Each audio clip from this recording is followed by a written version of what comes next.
Minsan natatawanan lang talaga ako eh. Natatawanan lang talaga ako. Alam mo yung katotohanan na punong-puno na ng kasinungalingan yung mundo to. Wala punong-puno ng kasinungalingan yung mundo to eh. Kasi yung mga bakla at tibo, binibigyan na nila ng karapatan eh.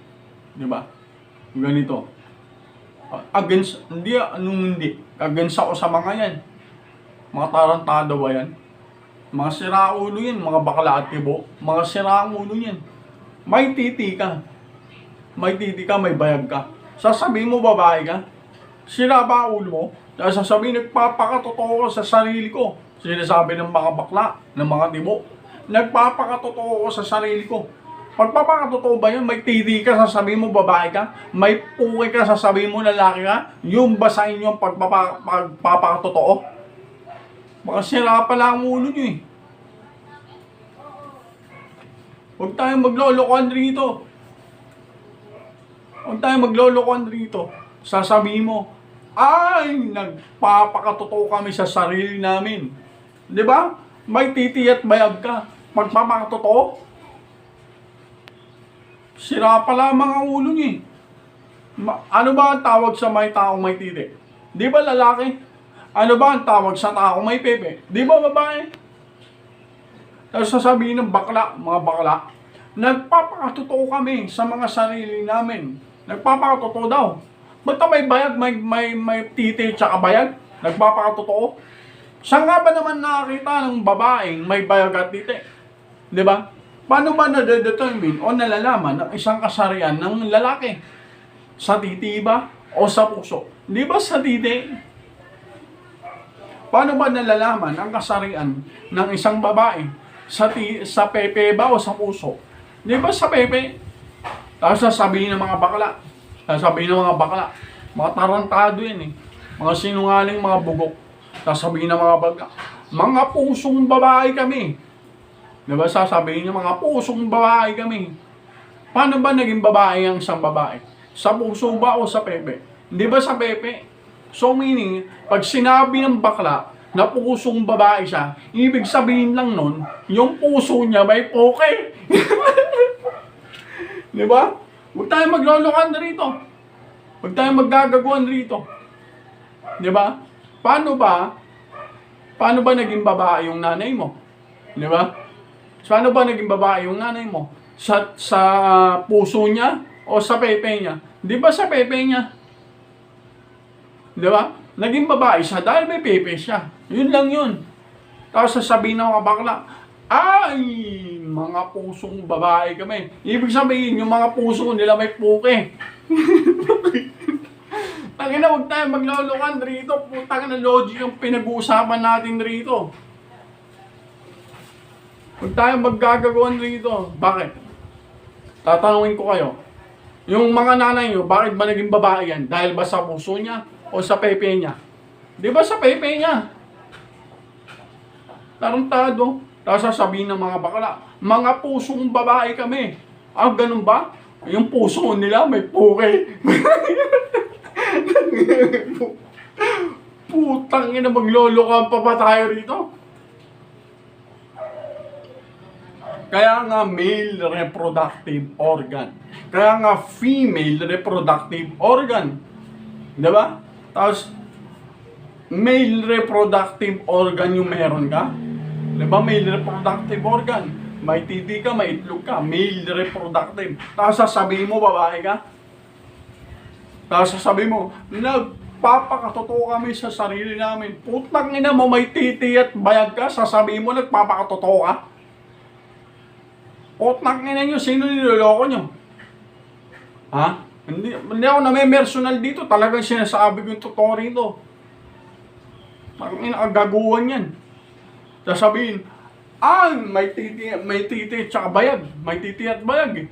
Pwera bastos to ha, totohanan lang to.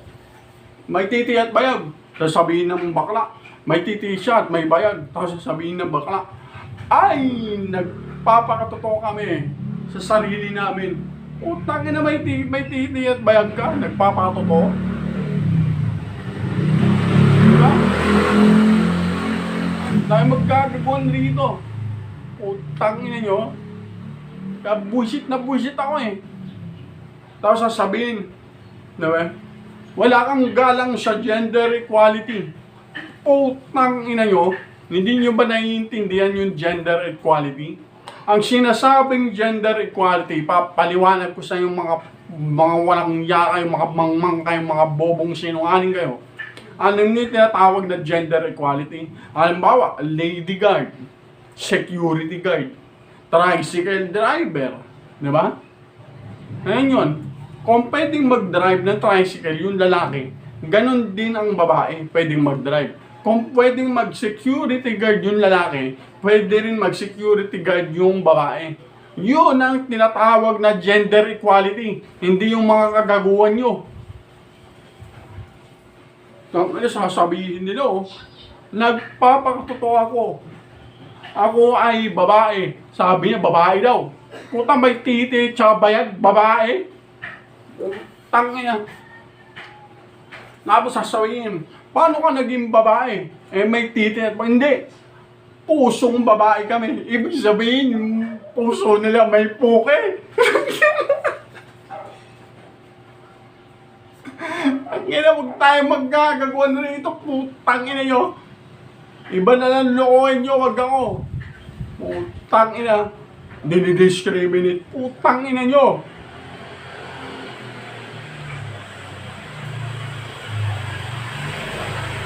Matarantadong puta ko, palulukuhin yung mga walang niya kayo. Kung ang buong mundo naluloko nyo, huwag nyo akong dadamay dyan. Putang ina nyo bala. Kami ay nagpapakatotoo kami sa mga sarili namin. Kami ay mga babae. Puta, may bayag tsaka may titi, babae daw. Putang ina. Tapos sasabihin, hindi po kami naiintindihan. Kami ay mga pusong babae. Ah, pusong babae. Ibig sabihin yung puso nyo may puke. Bakit? Diba? Yung babae, naging babae dahil sa puke niya. Yung lalaki, naging lalaki dahil sa titi niya. Kaya nga, pag lalaki, tawag, male reproductive organ. Diba? Pag babae, tawag, female reproductive organ. Hindi yung bakla. Diba? Paano siya naging babae? Dahil meron siyang female reproductive organ. Bakit siya na naging lalaki? Kasi may male reproductive organ. Yung titi, tsaka bayag, at yung puke. Kaya hindi mo pwedeng sabihin, ay, pusong babae kami. Pag sinabi mong pusong babae ka, ibig sabihin yung puso mo may puke. Nangina, huwag tayo maggagagawan rito, mga putragis kayo. Kung buong mundo naloloko nyo, lokohin nyo na ang lelang nyo. Tangina, mga bakalati muna yan.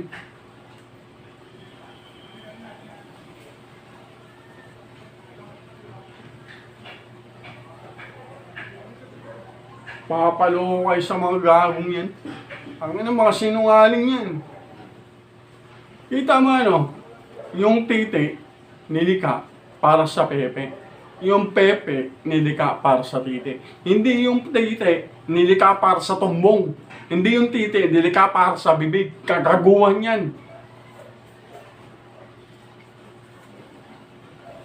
Eh ano nga yung sasabihin, nagbo-blowjob daw. Yung babae, nagbo-blowjob. Bakit? Babae naman siya eh. Di ba? Opposite sex. Pwede yun. Counted yun. Understandable yun.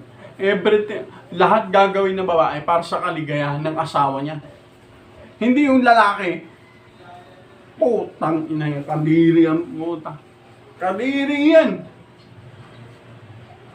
Ang inang kagaguhan yan. Ang inang kagaguhan yan talaga.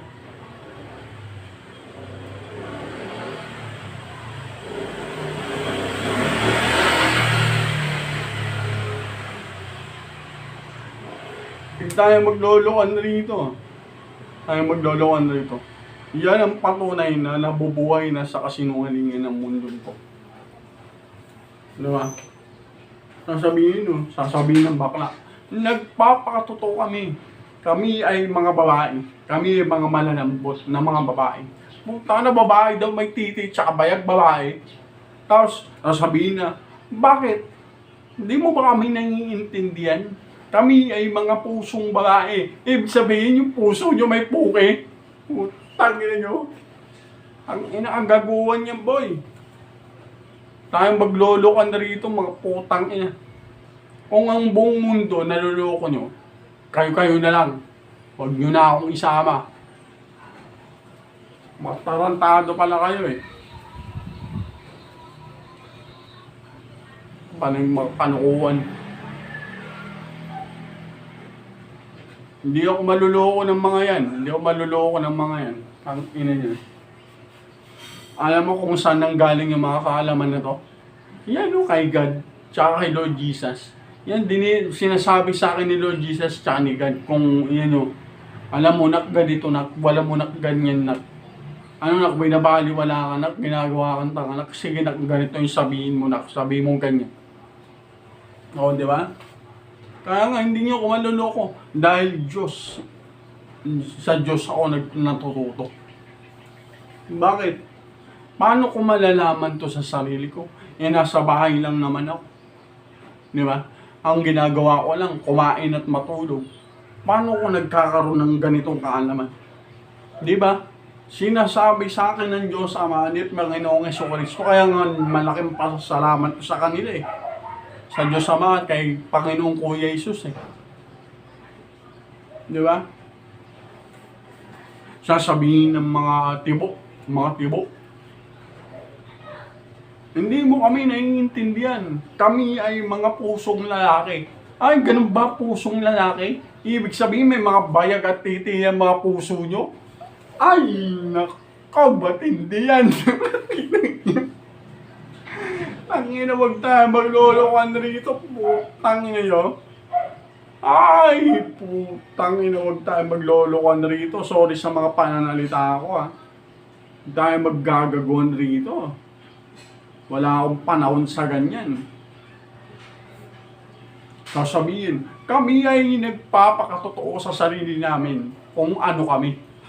Wow, nagpapakatotoo daw sa sarili kung ano daw sila. Putang na may mga titi at bayag. Sasabihin babae, may puke, sasabihin lalaki, saan ang pagkapapakatotoo ron? Di ba? Asan ang pagpapakatotoo ron? Di ba?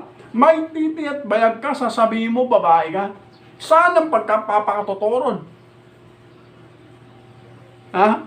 Kayong mag-isip, kayong tanungin nyo sa sarili nyo. May titi at bayag, tas sasabihin babae. Saan ang pagpapakatotoo ron? Di ba? Magagagawan ba tayo rito?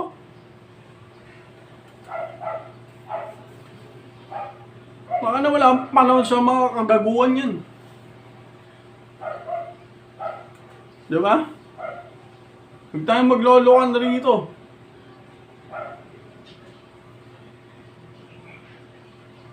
Ay nako. Sabi ko tayo. Yun lang talaga. Wala na. Yung mga bakla at tibo na yan, yan yung patunay na punong-puno na ng kasinungalingan ng mundo. No? Yan yung patunay, yung bakla at tibo. Di ba binibigyan nyo ng karapatan yung mga yan? Binibigyan nyo ng kung ano-ano yan? Pribileyo. Yan o sa Quezon City. Third sex? Anong third sex? May titisan o? May pepesa pa nga? Ang ina nyo? Wala na to boy. Punong-puno na ng kasinungalingan tong mundo na to. Putang ina yan. Wala nang katotohanan dito. Punong-puno na ng kasinungalingan to talaga. Tang ina yan. Ako pa lulukuhin ng mga yan. Utang na sasabihin ano daw. Di-discriminate nyo kami. Utang ina nyo. Paano ko kayo i-discriminate? Eh may mga bayag at titi kayo. Sasabihin mo babae kayo? Ako pang nagdi-discriminate? Ako pang sinungaling?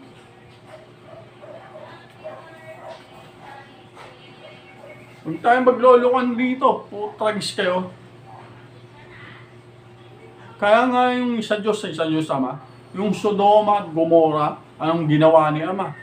Ginunaw niya. Bakit? Puro bakla at tibo na yun nandun eh. Wala na eh.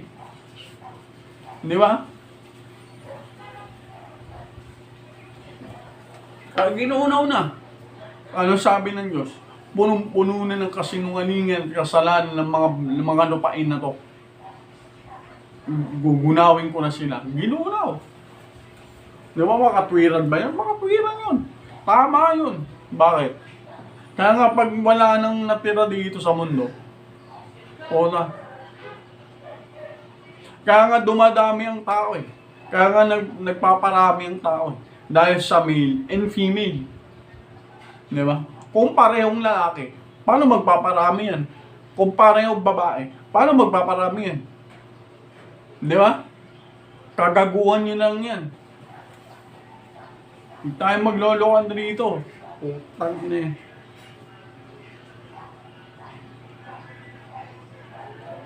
Tayo maglolokan rito. Wala akong panahon sa ganyan.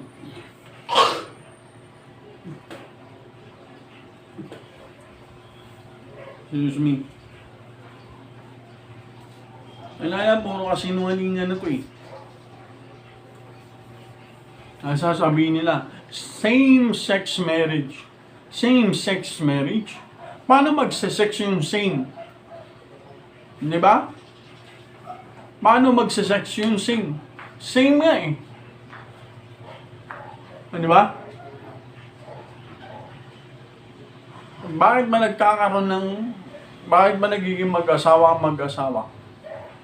Dahil ba sa pare? Dahil ba sa mga nagkakasal? Hindi. Dahil nagmamahalan sila. Di ba? Dahil mahal ng babae yung lalaki. Pero yung parehong lalaki magmamahalan, kagaguhan yan. Kagaguhan yan. Walang pagmamahal sa ganun. Kasi alam nyo, ang pagmamahal, alam nyo kayo hindi kayo pwede dahil pareho ka ng lalaki. Siyempre, di ba?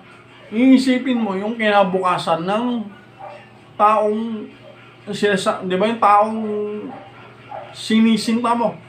Sabi, di ba, ay pareho tayong lalaki. Hindi tayo pwede. Mawawalan ka ng future. Maghanap ka na ng babae. Ganun lang kasi, di ba? Totoo ka sa sarili mo eh. Di ba? Hindi magsasama kayo, pareho kayong lalaki. Anong gagawin nyo? Mag-ispadahan? Magtutumbungan session? Magsusubukan ng ratski? Ganyan. Ay, naku. Tangina mo, ang gagawa niya ng pula. Ay, na niya. Anong magagawin nyo? Parehas kayong lalaki. Magsusubukan kayo ng ratski.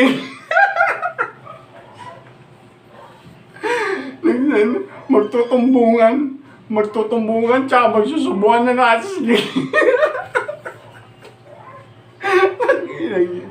Gagawa ng puta. Ang gagawan niya, boy. Parehas may ratski. Nagsubuan, nagtumbungan. Yung labasan ng tae, putang ina, tinasalpakan ng titi ang puta. Labasan ng tae yun eh. Kaya nga, nilikha ng Diyos yung para sa pagtae. Labasan ng dumi. Tapos sasalpakan mo ng titi mo. Putang ina yan. Yun ang kabastusan. Alam mo na nga sa pagtae yun. Sasalpakan mo ng titi. Yun ang kabastusan. Di ba?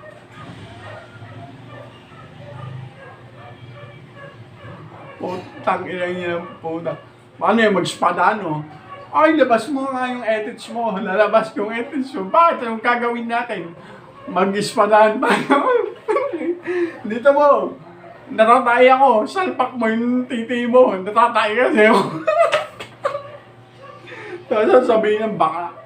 Napakasarap ng feeling ng tumbungan. Sabi, putang ina, masarap daw.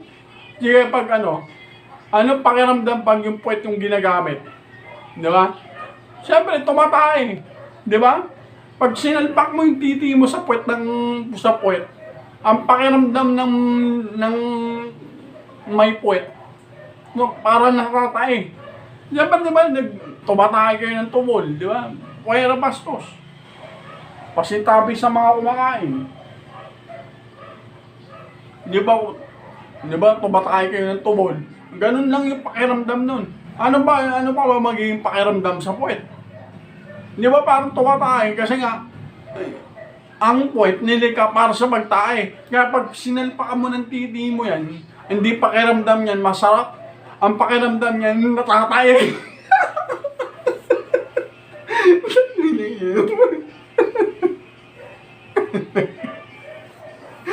Oo, mararamdaman mo sa puwet. Ay na yan. Puwet niya, di ba? Siyempre, natatay.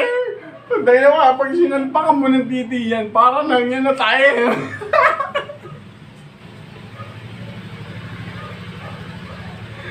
Ang ina niya ng puta. Nangina, maglolokong pa ba tayo rito? Nangina yan, huwag nyo assign yung oras ko rito, puta. Hindi nyo ako maluloko talaga. Pera-pera lang naman yan, kaya kadiri ang puta. Ay nako, kadiri talaga. Putang na kahit kailan hindi ako pumatol sa mga lintik na mga bakla na yan.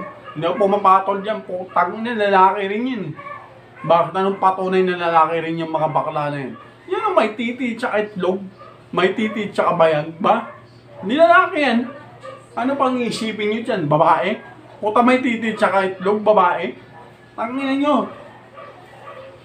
Iba na lang lukuhin nyo, mga bugo. Ang sasabihin nyo, dinidiscriminate nyo kami. Wala kang paggalang sa gender equality. Puta kayo ang walang paggalang sa gender equality. Kasi tingnan nyo ang mga gender nyo, babae, lalaki. Di ba gender nyo lalaki? Tapos sasabihin nyo, babae kayo. Sino ngayon ang lumalapas tangan sa gender equality? Di ba sila rin mga bakla, di ba? Di ba? Alam nila yung gender nila, babae. Di ba? Sasabihin lalaki. Alam nila gender lang na lalaki. Sasabihin nila babae. Sila ang sumisira sa gender equality. Mga sira pala mga ulo nito eh. Tangina, kung ang buong mundo naloloko nyo, wag ako. Wag ako. Iba na lang lokohin nyo. Mga tarantado kayo. Bakit? Ban nyo yung Facebook ko. Pag in-upload ko to, ban nyo. Bakit? Tangina, nagsasabi lang naman ako ng totoo ah. Kung gusto nyo i-report nyo tong video ko, report nyo. Bakit? Sino ba sinungaling dito? Katulad ng dati, nag-upload din ako ng ganito eh. Dati, naban ako 15 days. Yung Facebook ko naban ng 15 days. Bakit? Sino ba totoo rito? Ako? Kayo? Di ba? Mga sira pala ang ulo nyo eh. Bakit? Akala nyo natatakot ako? Hindi no.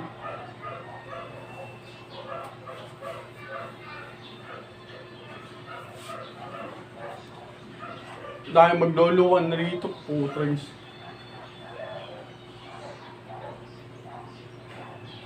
Wala na nag-aaral talaga eh. Totoo lang, wala na. Kasi iisipin mo lang, ito lang iisipin mo. Anong saysay ng buhay kung mamamatay ka lang din naman? Diba? Anong silbi ng ipanganak ka kung mamamatay ka lang din naman? Alam niyo ba kung bakit nagkaroon ng kamatayan? Kasi sumuway sa Diyos si Eva at Adan. Kaya nagkaroon ng kamatayan. Bakit? Diba? Anong saysay na ipanganak ka sa mundo, pagtanda mo, mamamatay ka lang din naman, di ba? Wala. Dahil ang totoo. Kaya nga iniiwas talaga ni Satanas ang tao sa katotohanan eh. Dahil ang totoo, ang katotohanan talaga. Itong buhay na to, pagsubok lang to. Kasi may kamatayan dito eh. Yung buhay mo mismo, ang patunay na pagsubok lang ang buhay rito. Kasi sa buhay natin ito, sa pagkakatao sa buhay natin ito, mapapatunayan natin sa Diyos na karapat dapat tayo sa buhay na walang hanggan. Kasi yung kamatayan mismo ang patunay na pagsubok lang ang buhay dito sa sanlibutan o sa mundo. Diba? Kayo mag-isip. Bakit ganun? Diba? Mag-iisip ka eh. Bakit ganun? Ipapanganak ka pa sa mundong to, mamamatay ka lang din naman, magtanda mo. Diba? Parang wala namang kwenta. Hindi, walang kwenta yun. Kung may Diyos kang pinaniniwalaan, maiintindihan mo kung bakit. Kasi, hindi na diba, kasalanan to ni Eva at Adan. Kasi sumaway sila sa Diyos. Kaya nagkaroon ng kamatayan. Pero kung di naman sila sumaway sa Diyos, may kamatayan ba? Wala. So dahil napakabuti ng Diyos, ang mayaway ng Diyos, binigyan ng Diyos ang tao ng pagkakataon na patunayan sa Diyos na karapat dapat ang tao sa buhay na walang hanggan. Yun yun, buhay rito. Kasi kung iisipin nyo ng maigi, di ba, isipin nyo, ang buhay ba dapat sa pera lang ba umiikot?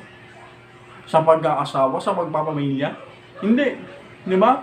Anong saysay na magpamilya kayo, mamamatay ka lang din naman. Anong saysay na mag-anak kayo, mamamatay rin naman sa katandaan yung anak mo. Anong saysay na mag-apo kayo, mamamatay din naman sa huli yan. Di ba wala? Anong may kabuluhan rito? Ang patunayan natin sa Diyos na karapat dapat tayo sa buhay na walang hanggan. Kasi common sense eh.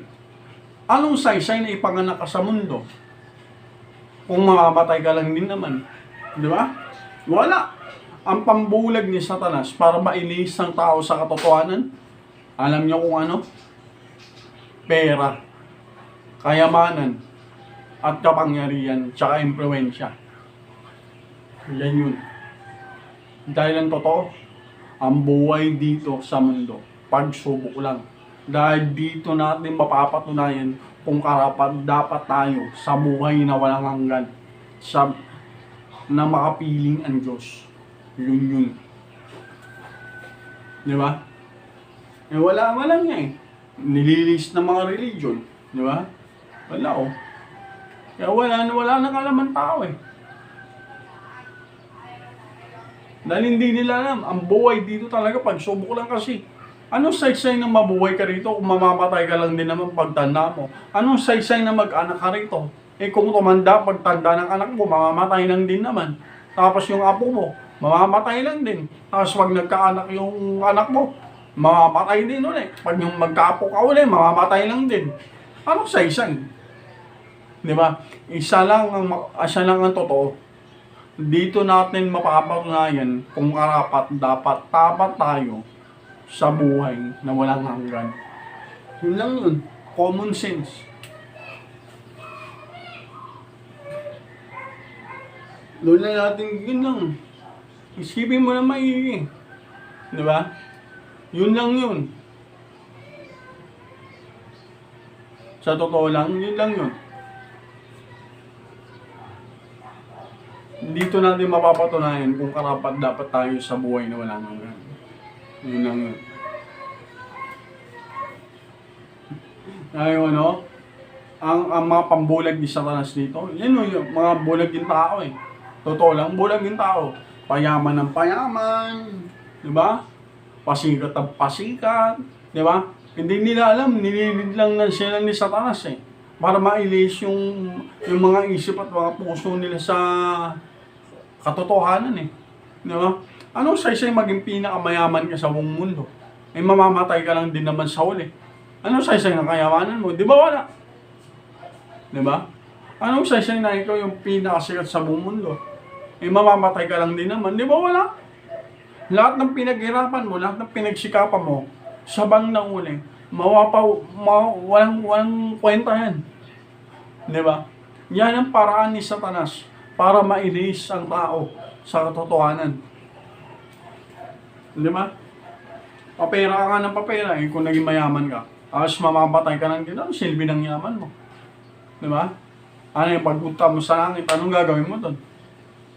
Anong ginawa mo sa lupa? Naman, siyempre, tatanungin ka ni Panginoong Jesus eh. Anong ginawa mo sa lupa? Nagpayaman po. Diba tatapon ka sa impyerno? Anong gagawin mo rito? Papayaman ka rito? Wala namang pera rito. O tatapon ka sa ano? Sa impyerno. Diba? Hindi ka, anong ginawa mo sa lupa? Ay, pag-ibig mo, minahal ko yung kapwa ko. Ay, ganun ba? Pwedeng-pwede ka rito sa langit. Kasi pag-ibig ang kayamanan dito. Di ba? Ganun na kasimple. Di ba? Mga tangan ng mga tao rito, wala na talaga. Kaya nga itong mundo na to, wala na to. Kung ako lang personally, ayoko na rito eh. Kasi puro tanga ng mga tao rito eh. Totoo lang, mga tanga na. Hanggang dito na, maraming salamat. Sana may nakapulutan kayong aral. Thank you, have a good day. Ingat kayo lagi. God bless us all. Salamat.